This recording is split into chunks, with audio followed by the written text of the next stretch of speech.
প্রথম রামায়ণ যাকে বলা হয় সংক্ষিপ্ত রামায়ণ, সংক্ষিপ্ত রামায়ণ, এই সংক্ষিপ্ত রামায়ণ নারদ মুনি প্রথমে বাল্মীকি মুনিকে বলেছিলেন।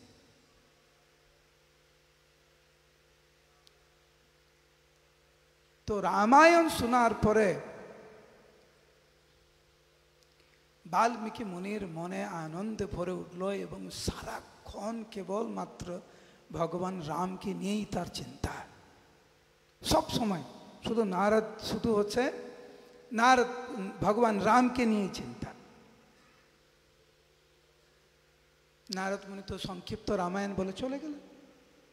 সারা রাত বাল্মীকি মুনি ঘুমায়নি, শুধু ভগবান রামকে নিয়ে ভাবছে, এই লীলা ওই লীলা, যা যা বলেছে নারদ মুনি। হঠাৎ করে চিন্তা করে হঠাৎ করে উনি বুঝতে পারলেন তো ভোর হয়ে গেছে। বলুন হরে কৃষ্ণ। আমাদের ভক্তরা না অদ্ভুত চরিত্র, বিশেষ করে ইস্কনের ভক্তরা।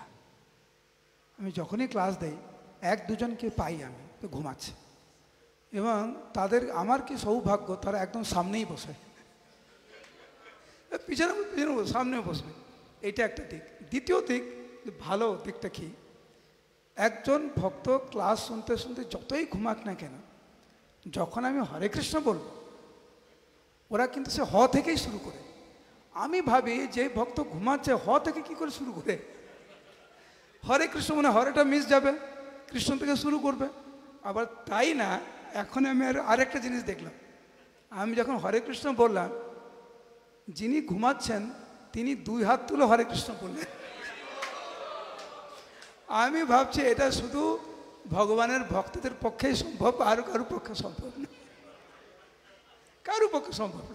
এমনি ডাকুন ও কিন্তু সাড়া দেবে না, কিন্তু ক্লাসের সময় হরে কৃষ্ণ বলছেন, পুরো হ থেকে শুরু করবে, এবার 2 হাত তুলে হরে কৃষ্ণ বলুন, ভগবান রামচন্দ্র কি। তো সারা রাত ব্যাপী বাল্মীকি মুনি ঘুমাতে পারেনি। কেন ঘুমাতে পারেনি? কারণ নারদ মুনির থেকে সংক্ষিপ্ত রামায়ণ শ্রবণ করেছে সে, এবং সেই চিন্তা করতে করতে ভোর হয়ে গেছে। সব ছাত্ররা এসেছে বাল্মীকি মুনির কাছে, গুরুদেব আপনি তামসা নদীতে যাবেন না, তর্পণ করবেন না, স্নান করবেন না, গায়ত্রী করবেন না, আপনি সারা রাত ঘুমাননি গুরুদেব, চলো চলো। ভগবান রামের কথা চিন্তা করতে করতে বাল্মীকি মুনি তামসা নদীর তীরে এসেছেন। অপরূপ সৌন্দর্য তামসা নদীর তীর। ওইখানে উনি যখন আসলেন স্নান করার জন্য, তার আগে উনি দেখছেন যে একটি গাছে 2টি পাখি, স্বামী এবং স্ত্রী, দুইজনকে স্নেহ প্রদর্শন করছে, একে অপরকে ভালোবাসছে, আর দুইজনে গান গাইছে।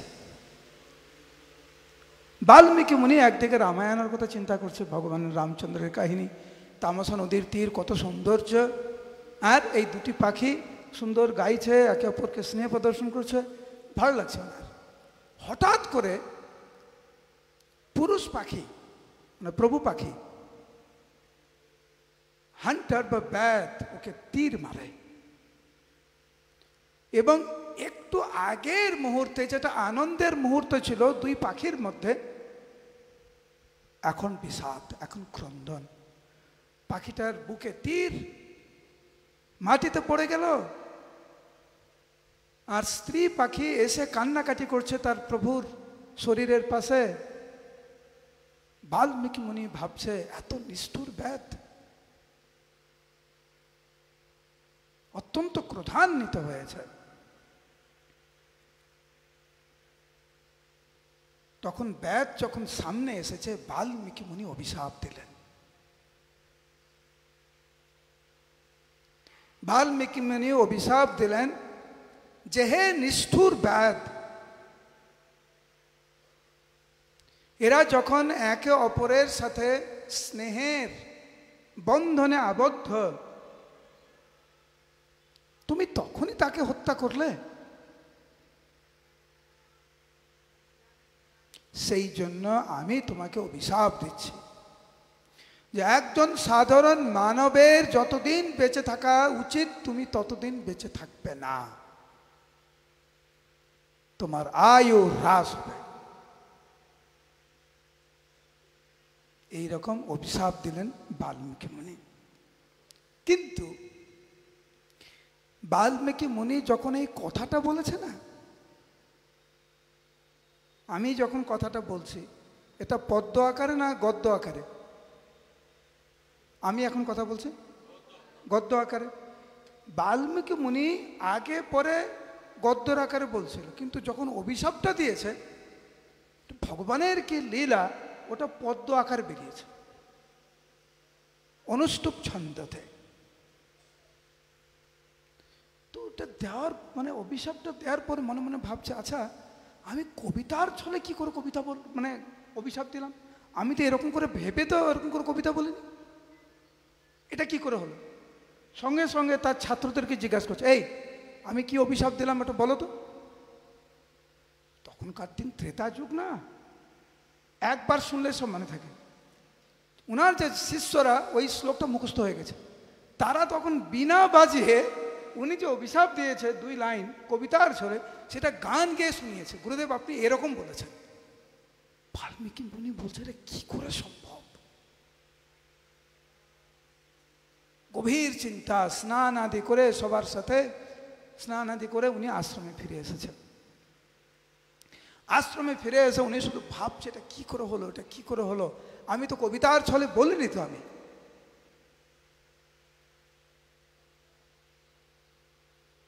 তখন ব্রহ্মা আবির্ভূত হন, স্বয়ং ব্রহ্মা। ব্রহ্মা এসেছে স্বয়ং, তাকে আরাধনা করেছে, পূজা করেছে, স্তব স্তুতি করেছে, কিন্তু মনটা পড়ে আছে সেই শ্লোকে যে আমি অভিশাপ দিলাম কবিতার ছলে কি করে। এটা আমি শ্লোক, কিন্তু আমি তো শ্লোক বলতে চাইনি, আমি তো এটা কি করে হলো, আমি তো শ্লোক বললাম, কি করে শ্লোক বললাম। তখন ব্রহ্মা সব তো মনের কথা জানে, বাল্মীকি এটা শ্লোকই, তুমি শান্ত হও। বলছে এটা শ্লোকই, শ্লোকই, আমি তোমাকে বলিয়েছি, আমার ইচ্ছা এটা হয়েছে। তখন বাল্মীকি মুনি বুঝতে পারলেন। তখন ব্রহ্মা তখন বললেন যে বাল্মীকি, আমি চাইছিলাম যে নারদ মুনি সংক্ষিপ্ত আকারে তোমাকে যে রামায়ণ তোমাকে শ্রবণ করিয়েছে, তুমি সেই লীলা বিস্তৃতভাবে, এই যে শ্লোক তুমি বলেছো অনুষ্টুপ ছন্দে, এই ছন্দে তুমি রামায়ণ তুমি লেখো, এটা আমার ইচ্ছা। এবং যতদিন হিমালয় থাকবে, সমুদ্র থাকবে, তোমার নাম সারা বিশ্ব ব্রহ্মাণ্ডে প্রকাশিত হবে।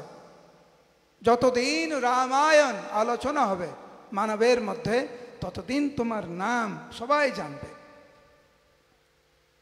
তুমি দয়া করে মানবের কল্যাণের জন্য এই রামায়ণ তুমি রচনা করো।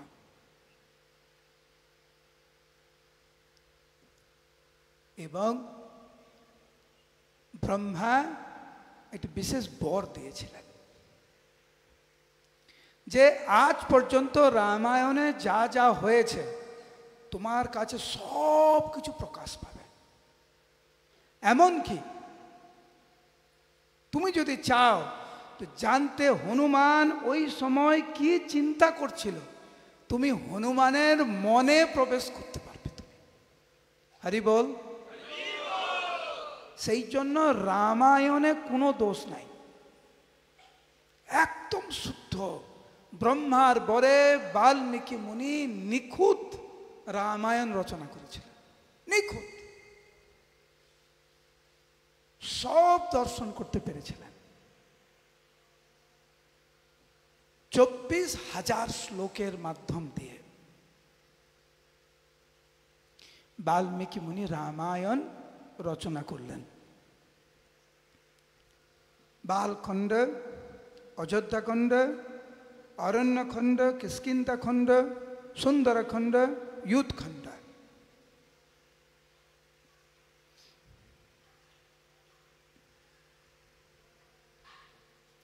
দেখেন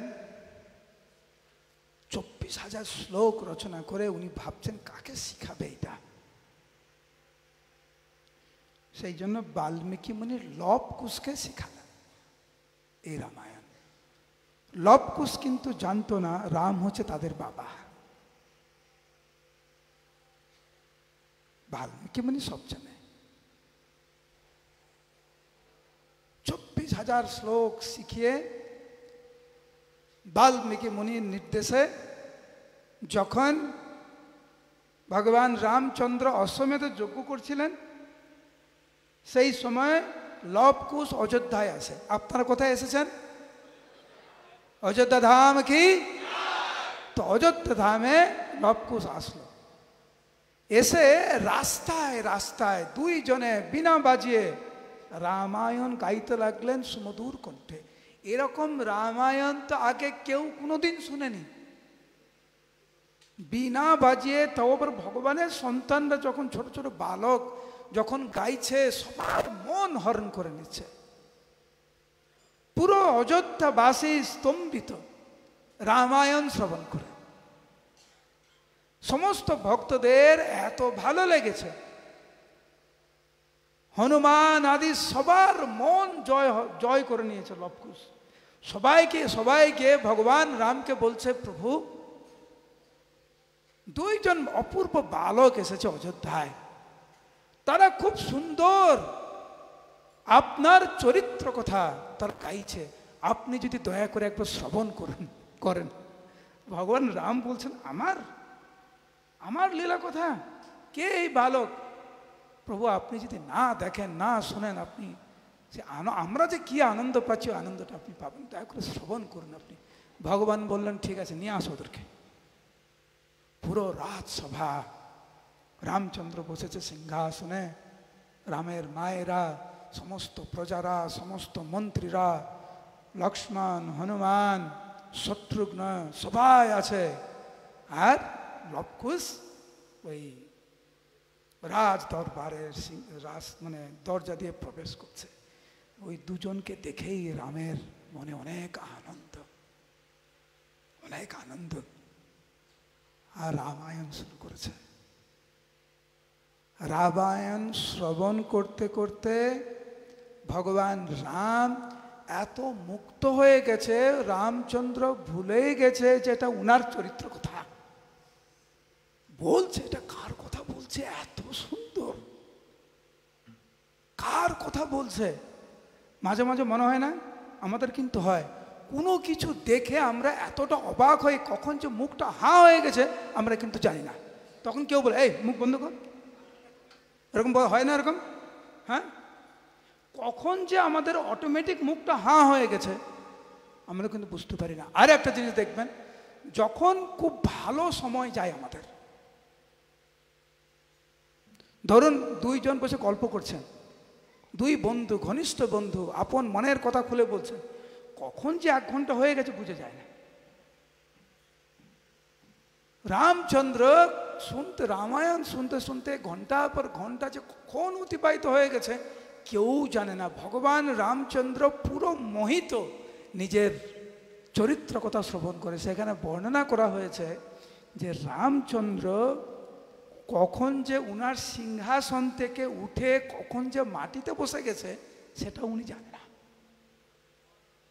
রামায়ণের এত মহিমা।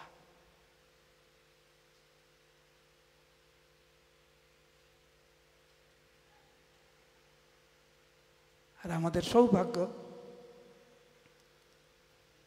নারদ মুনি যে সংক্ষিপ্ত রামায়ণ বাল্মীকি মুনিকে বলেছিলেন, যা ব্রহ্মার আশীর্বাদে, ব্রহ্মার বরে বাল্মীকি মুনি বিস্তৃত আকারে 24,000 শ্লোক দিয়ে রামায়ণ বর্ণনা করলেন, যা লব এবং কুশ এই অযোধ্যাবাসীর সামনে ভগবান রামচন্দ্রকে শ্রবণ করিয়েছিলেন। সেই রামায়ণ আজকের আমরা পাই, এবং কিছু কিছু লীলা আজকের আমরা অযোধ্যায় বসে আমরা তা শ্রবণ করব। হরি বল। তো আমাদের হাতে যেহেতু সময় খুব কম, সেই জন্য রামায়ণ থেকে ছোট্ট ছোট্ট লীলা এবং ছোট্ট ছোট্ট শিক্ষা আমরা শ্রবণ করব। আপনারা এতক্ষণ শুনলেন রামায়ণের ইতিহাস, মনে থাকবে তো? আমি যেটা বললাম এখন আপনারা অন্য কারোকে বলতে পারবেন তো? হ্যাঁ, আমি এক দুজনকে পরে জিজ্ঞাসা করবো, আমাকে সংক্ষিপ্ত আকারে আপনারা বলে দিন কি শ্রবণ করেছেন আপনারা। এবং আপনি যেটা শুনলেন আপনারা অন্যদেরকে বলবেন, এইভাবে তো রামের মহিমা প্রকাশ পাবে।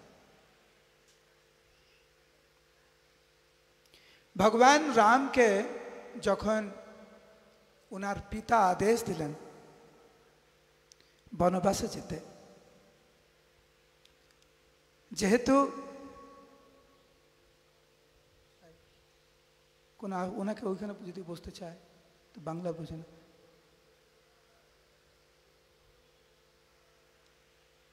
ভগবান রামকে যখন আদেশ দিলেন ওনার পিতা বনবাসে যেতে, ভগবান রাম কিন্তু কোনো প্রতিবাদ করেননি। উনি শুধু চেয়েছিলেন পিতার আদেশ পালন করতে। কখনো কখনো আমাদের ভক্তি জীবনে কিছু কিছু পরিস্থিতি আসে, আপাত দৃষ্টিতে মনে হয় সেগুলো প্রতিকূলতা, প্রকৃতপক্ষে ওগুলো প্রতিকূলতা না, ওগুলো হচ্ছে আমাদের ভক্তি জীবনকে আরো শক্তিশালী করবে। ভগবান রাম প্রস্তুত হলেন বনবাসে যাওয়ার জন্য।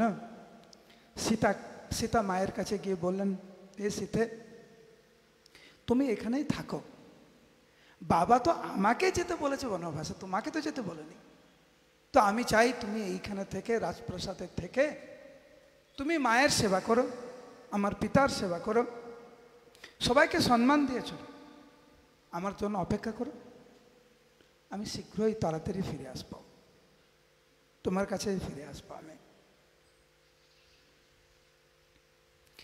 সীতা মা ক্রন্দন করতে লাগলেন, তুমি আমার প্রভু, তুমি আমার সর্বস্ব, তোমার মুখ থেকে এটা কি করে বেরোলো যে তুমি এখানে থাকো আমি যাব? তোমার পিতা যদি তোমাকে কোনো উপদেশ দেয় সেই উপদেশ আমার জন্য প্রযোজ্য। তুমি আমার সর্বস্ব, তুমি কি ভাবছো তুমি বনে থাকবে আর আমি হচ্ছে রাজপ্রাসাদে থেকে আমি সুখী থাকবো? না প্রভু, জঙ্গলে তুমি যাওয়ার আগে আমি আগে যাব। পথে যদি কোনো পাথর থাকে, পথে যদি কোনো কাঁটা থাকে, সেই কাঁটা এবং সেই পাথর আমি সরিয়ে দেব, যাতে পিতার আদেশ পালন করতে তোমার কোনো অসুবিধা না হয়।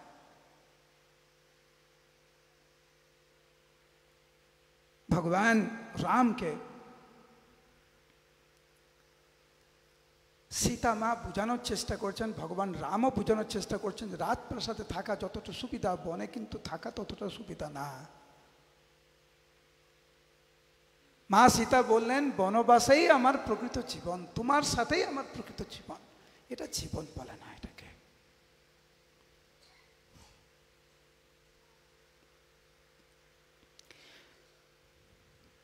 মা বললেন, মা সীতা বললেন, প্রভু আমি তোমার উপরে কোনো বোঝা হয়ে থাকবো না, আমি তোমার সেবক হয়ে থাকবো।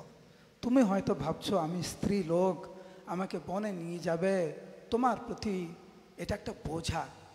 প্রভু বিশ্বাস করো, আমি কেবলমাত্র তোমার সেবিকা, আমি তোমাকে সেবাই করবো, আমি কোনোভাবেই আমি তোমার বোঝার কারণ হয়ে দাঁড়াবো না। কি খাবো ভাবছো তুমি? তুমি যা খাও, তুমি যেদিনকার ফল পাবে আমিও সেদিনকার ফল পাবো, তুমি যেদিনকার শুকনো পাতা খেয়ে থাকবে আমি সেদিনকার শুকনো পাতা খেয়ে থাকবো। কোনোদিন আমি বলবো না এটা করে দাও ওটা করে দাও, না, তুমি বনবাসে আছো, তোমার জীবনধারা যেরকম আমার জীবনধারা ঠিক সেই রকম হবে প্রভু। একে বলে শরণাগতি।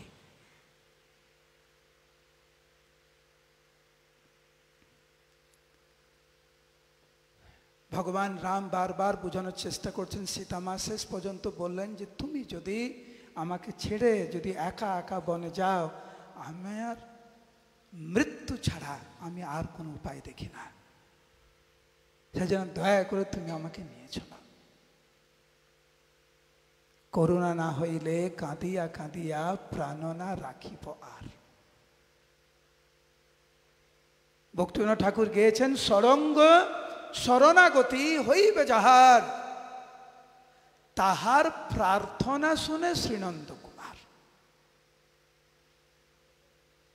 পূর্ণ শরণাগতির মূর্ত বিগ্রহ হচ্ছেন সীতামা। আমরা তো ভক্তি জীবনে এসেছি, সীতামা হচ্ছেন জগৎ জননী, আমাদের মা। উনি আমাদেরকে শিক্ষা দিচ্ছেন, ভক্ত হতে চাও পূর্ণ শরণাগতি। অনেক লোভ আসবে কিন্তু, ঠিক যেরকম ভগবান রাম সীতামাকে বললেন, হে সীতা তুমি রাজপ্রাসাদে থেকে যাও, বাবাকে সেবা করো, মাকে সেবা করো, তুমি জঙ্গলে থাকতে পারবে না। আমাদের কাছে কিন্তু কখনো কখনো লাভ, পূজা প্রতিষ্ঠার, ঐশ্বর্যের অনেক প্রলোভন আছে, সাবধান। শরণাগতি সীতা মায়ের মতো। তো রামায়ণ থেকে এই শিক্ষা আমরা পাই। লক্ষ্মণ প্রকৃত সেবক। আমরা তো বলি সেব্য ভগবান, সেবক ভগবান। সেব্য ভগবান হচ্ছেন ভগবান রাম, সেবক ভগবান হচ্ছেন ভগবান লক্ষণ বা বলরাম। যেই লক্ষণ সেই বলরাম সেই নিতাই, জয় নিতাই, সেই নিতাই।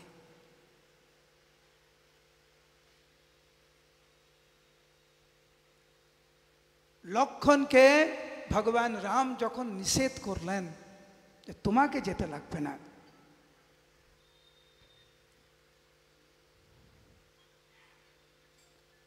নাছর বান্দা মন ছিল, ক্রন্দন করেছিলেন অনেক লক্ষণ।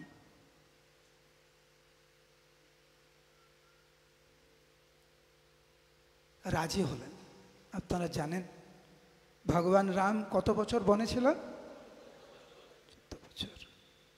এই 14 বছর লক্ষণ এক রাত্রি পর্যন্ত ঘুমাননি। 14 বছর। ভগবান রাম এবং সীতামা যখন বিশ্রামে যেতেন রাত্রিবেলা, আদর্শ সেবক রূপে লক্ষণ কিন্তু গৃহের বাইরে পাহারা দিচ্ছে। আদর্শ সেবক।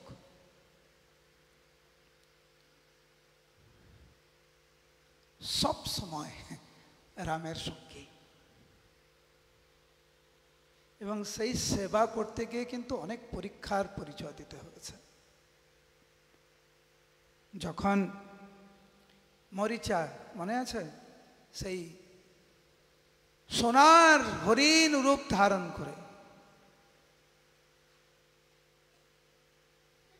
হে লক্ষণ, হে সীতে, হে সীতে, হে লক্ষণ। রাক্ষস কিন্তু রামের গলার অনুকরণ করে ডেকেছিল। স্বাভাবিকভাবে সীতা মা অত্যন্ত উদ্বেগ চিত্তে লক্ষণকে বললেন, তুমি যাও, তুমি যাও, তুমি যাও, এক্ষুনি যাও। লক্ষণ বললেন, মা, মাথা নিচু করে বললেন, প্রভু রাম আমাকে বলেছে আপনাকে রক্ষা করতে। সীতামা তখন লক্ষণকে খুব কষ্টের কথা বলেছিলেন, তোমার অন্য কোনো মতলব নেই তো? সেটাও কিন্তু সহ্য করেছিলেন। সেটা সহ্য করে লক্ষণ রেখা কিন্তু দিয়ে গেছিলেন যে মা, কমপক্ষে তুমি এই গণ্ডি তুমি বেরোবে না। যিনি 14 বছর একদিনের জন্য বিশ্রাম না করে সেবা করেছেন, তাকেও কিন্তু কখনো কখনো কুকথা শুনতে হয়। কিরকম সেবক ছিলেন! যখন সীতা যখন হরণ হলো, একটা কানের দুল পেয়ে যখন রাম যখন লক্ষ্মণকে দেখালো, লক্ষ্মণ লক্ষ্মণ ভাই এইটা সীতার কানের দুল না?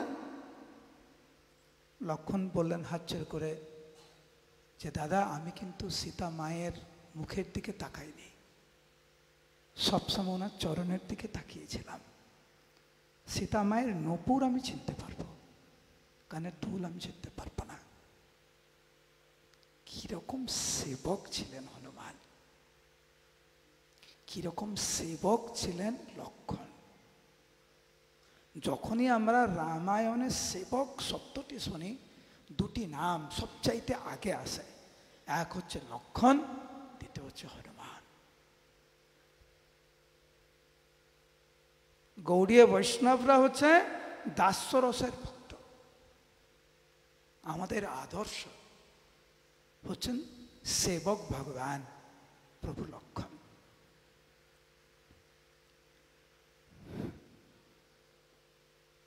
সীতা মায়ের থেকে আমরা কি শিখলাম? শরণাগতি। ভুলে গেছেন? এক্ষুনি বললাম, এক্ষুনি ভুলে গেছেন? জোরে বলুন। সীতা মায়ের থেকে কি শিখলাম? লক্ষ্মণের থেকে সেবক ভাব। দশরথ এই জগতের প্রকৃত নিয়মের কথা দশরথ শিখিয়েছিলেন। মন দিয়ে শ্রবণ করুন। মহারাজ দশরথ 60,000 বছর এই অযোধ্যাকে রাজত্ব করেছেন। অযোধ্যা মানেই যেই স্থানকে পরাজয় করা যায় না, যেই স্থানকে জয় করা যায় না, পরাজয় না, জয় করা যায় না, যেই স্থানকে জয় করা যায় না, অযোধ্যা। যুদ্ধ করে তুমি জিততে পারবে না। সেই স্থানের রাজা ছিলেন মহারাজ দশরথ 60,000 বছর, কিন্তু মৃত্যুর সময় নিজের একজন সন্তানকেও কাছে পেলেন না। না রাম, না লক্ষ্মণ, না ভরত, না শত্রুঘ্ন। মৃত্যু সর্পহরশ্চাহম। তুমি যত বড় পণ্ডিত হও, যত ঐশ্বর্যের মালিক হও, যত জনবল ধনবল, যত প্রভাব, মৃত্যুর সময় কিন্তু মৃত্যু কারুকে পরোয়া করে না।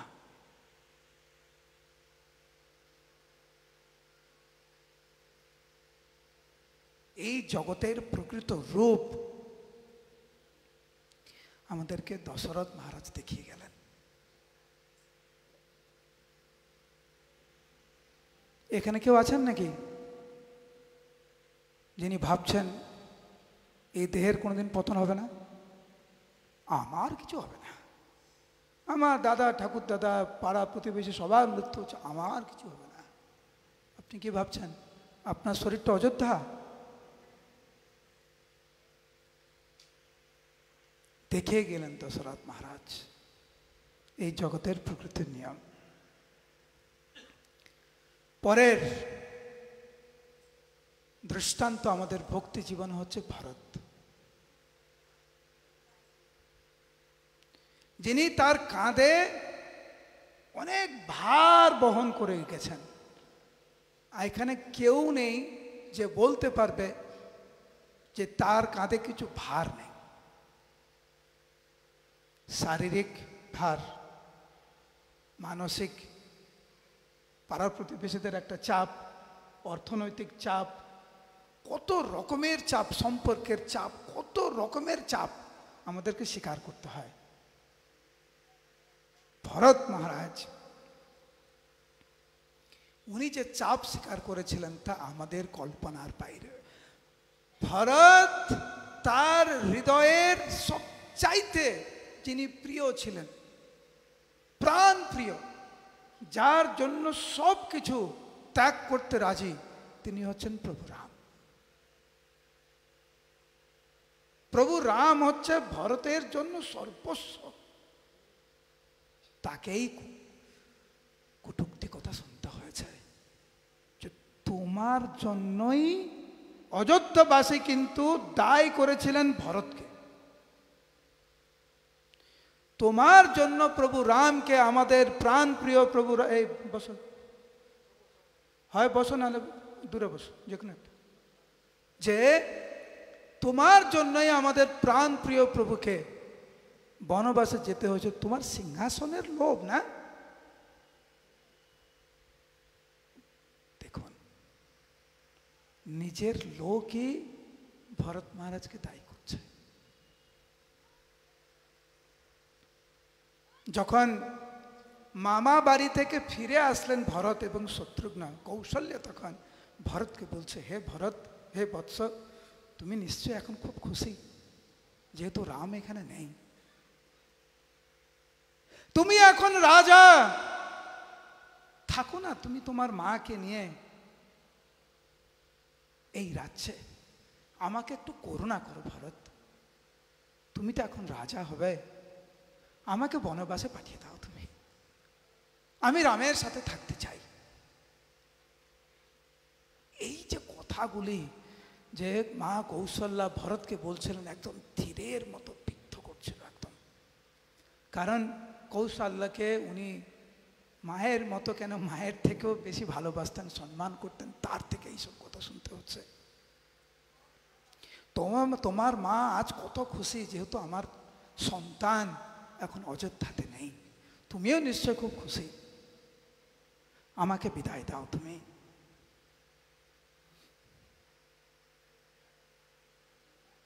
উনাকে ভুল বুঝেছিল কৌশল্যা, মা কৌশল্যা উনাকে ভুল বুঝেছিল অযোধ্যাবাসী। বৈশিষ্ট্য মুনিও, আমি কথাগুলো বলছি না কিন্তু খুব দুঃখের কথা, বৈশিষ্ট্য মুনিও কিন্তু ভরত মহারাজকে কিছু কথা শুনিয়েছিলেন। ভরত মহারাজ চোখ বুঝে কান বুঝে সব সহ্য করেছিলেন, কোনো কিছুর প্রতিবাদ করেননি। ভক্তি জীবনে একটা বিরাট বিরাট শিক্ষা। অপর ভক্তকে রক্ষা করার জন্য ভগবানের শ্রী বিগ্রহ, ভগবানের প্রচার করার জন্য আমরা কখনো কখনো কঠোর হই, কিন্তু ব্যক্তিগতভাবে কেউ যখন আক্রমণ করে সাধারণত আমরা প্রতিবাদ করি না। অন্য ভক্তকে গালি দিচ্ছে, আমরা রুখে দাঁড়াবো, নিজেকে গালি দিচ্ছে।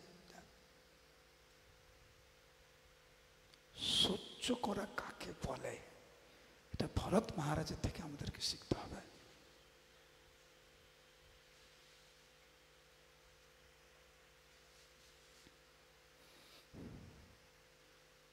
সরায়ু নদীতে ভরত মহারাজ দিনের বেলা স্নান করতে যেতেন না, ভোর ভোর যেতেন। যখন রাজ্যবাসী যখন যেতেন তার আগে ভগবান রামের পাদুকা অযোধ্যার বাইরে একটি গ্রামে, সেই পাদুকাকে রাজসিংহাসনে রেখে উনি অযোধ্যাকে রক্ষা করেছেন ভগবান রামচন্দ্রের জন্য।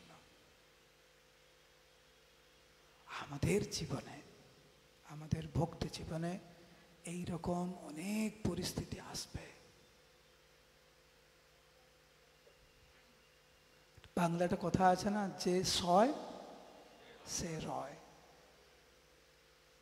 সহ্য করতে হবে আমাদের অনেক, এবং বিশেষ করে আমাদেরকে সহ্য করতে হবে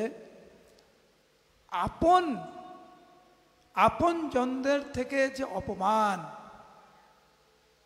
আপনি রাস্তায় যাচ্ছেন, কোনো রিক্সাওয়ালা, কোনো অজানা লোক কেউ কিছু বলে দিল আপনাকে কুটুকুটি কথা, সেটাতে যত না দুঃখ পাবেন, আপনজন যখন কষ্ট দেয়, স্ত্রী, স্বামী, পুত্র, কন্যা, কাকা, জ্যাঠা, জেঠি, আমাদের আত্মীয় স্বজন, যখন যাদের থেকে আমরা আশা করিনি যে আমাকে ভুল বুঝবে, তারাই আমাকে যখন ভুল বুঝে তখন কষ্টটা বেশি হয়। ভরত মহারাজের তাই হয়েছিল। সহ্য করতে হবে আমাদেরকে, কিন্তু উনি কখনো কিন্তু হাল ছাড়েনি। আমাদেরও হাল ছাড়লে হবে না। ভগবান রামচন্দ্র কি। বাংলা একটা কথা আছে, সঙ্গ দোষে শিলা ভাসে। ভগবত ভক্তিতে সঙ্গের প্রভাব অতুলনীয়, অবর্ণনীয়, তার গুরুত্ব অবর্ণনীয়, এতটা গুরুত্ব রয়েছে।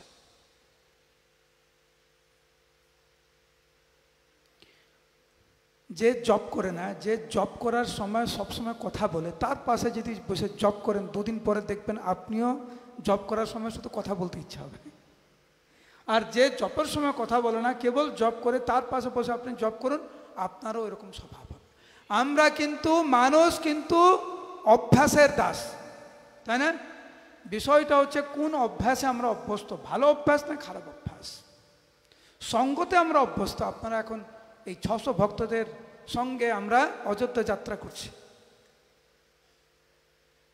বিষয়টা হচ্ছে কিরকম ভক্ত, তাদের শ্রবণ কীর্তনে মন আছে না ঘোরার মন আছে? শুধু এসেই শুধু ঘুরবে, শ্রবণে মন নেই, কীর্তনে মন নেই, শুধু ঘুরবে ঘুরবে ঘুরবে আর কেনাকাটি, কোথায় কি পাওয়া যায় কিনতে, কোথায় কি ঘুরবে। ওই রকম যদি আমরা ঘুরতে আসি ধামে, তাহলে সেরকম লাভ পাবো না। শ্রবণ কীর্তনে মন, ভগবানের লীলা স্থানে যাওয়ার জন্য মন, ভক্তদের সাথে একসাথে কীর্তন, একসাথে জপ, একসাথে প্রসাদ, একসাথে হরিকীর্তন, নিতাই গৌর প্রেমানন্দে, এই হচ্ছে আমাদের ভক্তি জীবন। এখন কৈকেয়ী ভরত মহারাজের মা, কৈকেয়ী কিন্তু ভরত মহারাজের থেকেও ভগবান রামকে বেশি ভালোবাসতেন। কিন্তু মন্থরা সঙ্গদোষ, সব উলট পালট হয়ে গেছে। কারা কারা ভালো ভক্ত হতে চান বলুন হরি বল। ভগবান রামচন্দ্র কি। আমরা যদি ভালো ভক্ত হতে চাই, আমাদের সঙ্গটাকে দেখে নিতে হবে।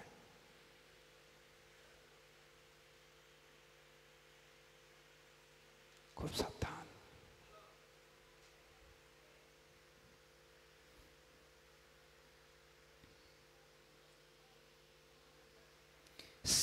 সেবার প্রতি আসক্ত হওয়া উচিত, পদের প্রতি না।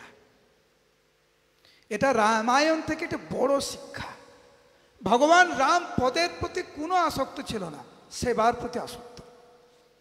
বাবা বলেছেন যেতে, চলে গেলেন বাবার আদেশ পালন করার জন্য, পদের জন্য না। আমাদের জন্য নাম, ভগবানের নামের প্রতি আসক্ত থাকে, সেবার প্রতি আসক্ত থাকে, শ্রবণ কীর্তনের জন্য আসক্ত থাকে, পদের জন্য প্রতি যেন আসক্তি না থাকে। পদের প্রতি যদি আমাদের আসক্তি থাকে, তাহলে কিন্তু আমাদের মন বিচলিত হবেই হবে। দুটি শব্দ আমার পরে পরে বলুন। এক হচ্ছে রাম, আরেকটা হচ্ছে আরাম। রাম এবং আরাম, কি চাই?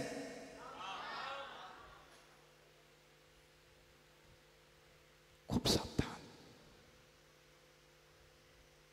এবং মায়া এত প্রভাবশালী, আমাদের কল্পনার বাইরে। ভগবান বলছেন গীতাতে, মম মায়া দুরত্যয়া, আমার মায়া অত্যন্ত কঠিন, একে পার হতে পারবে না। কেন? মম মায়া দৈবিহেশ গুণময়ী মম মায়া দুরত্যয়া। তো যেখানে ভগবানের মায়া এত প্রভাবশালী, সেখানে রামের প্রতি আসক্ত না হয়ে যদি আমরা আরামের প্রতি আসক্ত হয়ে যাই, তাহলে তো আমাদের অবস্থা আরো জটিল হয়ে যাবে। আমি দেখছি আপনারা কত কষ্ট করে এসেছেন এখানে, তাই না? সেই রামপুরহাট থেকে দুর্গাপুর, তাই তো? কেউ কেউ কলকাতা গেছেন যাই না, আমি তো শুনলাম রামপুরহাট থেকে দুর্গাপুর থেকে আলিগড়, মথুরা, অনেকগুলো ট্রেন, তারপরে বৃন্দাবন।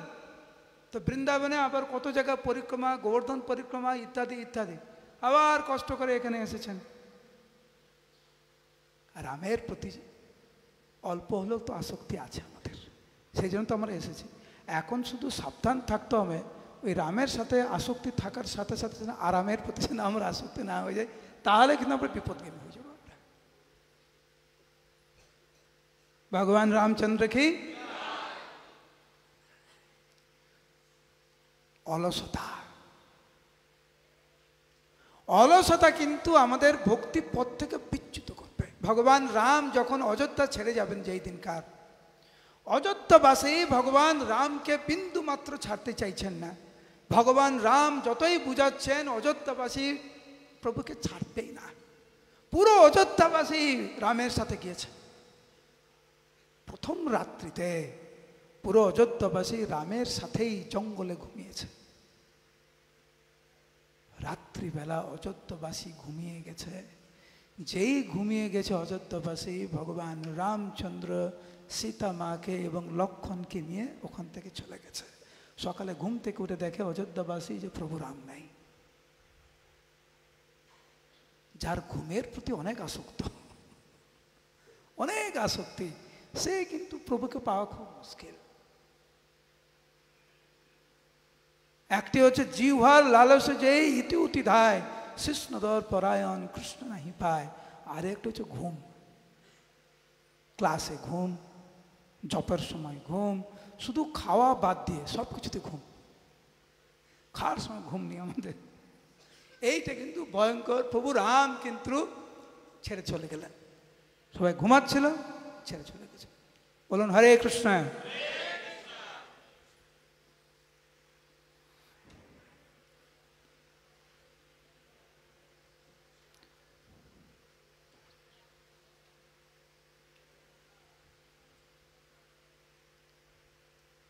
কখনো কখনো আমাদের মন কিছু বলে,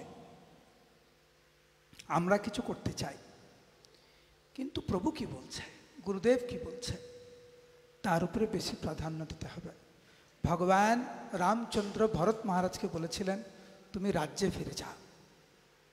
ভরত চেয়েছিল প্রভুর সাথে জঙ্গলে থাকতে, বনে থাকতে, বনবাসে থাকতে, কিন্তু যেহেতু ভগবান রাম বললেন যে না, তুমি আমার আদেশ পালন করো, তাই করলেন। এইভাবে ভগবান, আমরা যদি আলোচনা করি, আমরা সারা রাত রামায়ণ থেকে শিক্ষা নিয়ে আমরা আলোচনা করতে পারি। কিন্তু আমাদের 5-10 মিনিট আমরা কীর্তন করব, রামলালাকে দর্শন করতে যাব, তারপরে হরিবল, তারপরে আমি শুনলাম হরিবল এটা সরা